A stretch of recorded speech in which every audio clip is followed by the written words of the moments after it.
তেতিয়া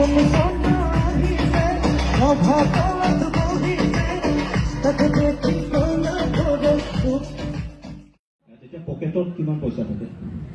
তেতিয়া মানে আমাৰ কেছ 20 টকা 30 টকা বহুত থাকে।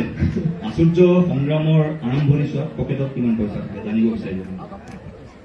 প্ৰথমতে মই যিসকল কৃতি ছাত্ৰ ছাত্ৰী ইয়াত উপস্থিত সকলোলৈকে মোৰ ফালৰ পৰা বহুত শুভেচ্ছা জনাইছোঁ আৰু মোৰ ককাইদেউ অনিললৈ বহুত বহুত ধন্যবাদ এনেকুৱা এটা অনুষ্ঠান ইয়াত পতাৰ বাবে আৰু নিৰ্দয়ৰ লগতে নিউজ লাইভৰ কৰ্মকৰ্তা সকলোলৈকে ধন্যবাদ জনাইছোঁ।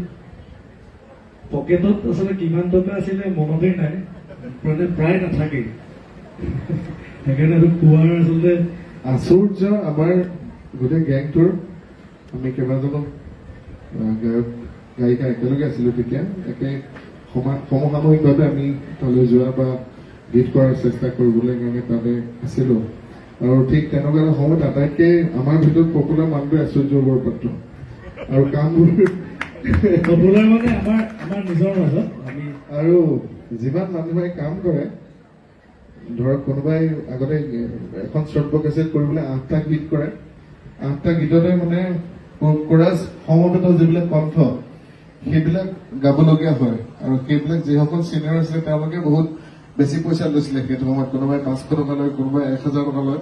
তেতিয়া গোটেইকেইটা কণ্টেক্ট কৰাইছিলে আৰু গোটেই কণ্টেক্ট কৰি লয় 200 টকাকৈ দি দিয়ে। এটা 200 টকাকৈ মই এতিয়া নামি লৈছিলোঁ। আচলতে যিবোৰ কেছেট আছিলে তেতিয়া বিমান দা চৰ্থাৰ মিউজিক ডিৰেক্টৰ বিমান বৰুৱা ডাঙৰীয়া, জাম দা, তেওঁলোকে আমাক মাতি আচলতে সেই কোৰাছ গোৱাৰ যোনখিনি আমাক সুবিধা দিছিলে আৰু যেতিয়া প্ৰথম কোৰাছ গাবলৈ পাইছিলে তেতিয়া 200-150 এনেকুৱা কিবা এটা আছিলে। দুজন মানে আমাৰ ছিংগাৰৰ লগত মাজত দি দিয়ে, এজন আমি নতুন কোনোবা এজন দিয়ে আৰু তাত এনেকুৱা কষ্ট হয় যে 1 মিনিট বা 2 মিনিটত ইটো চাইডে মেচিন ৰুমত ধৰক প্ৰডিউচাৰ বহি থাকিব, আমি যদি সেই কোৰাছটো গাবলৈ 10-15 মিনিট লগাওঁ মানে এটা লাইন শিকোঁতে সেইটো এটা প্ৰব্লেম।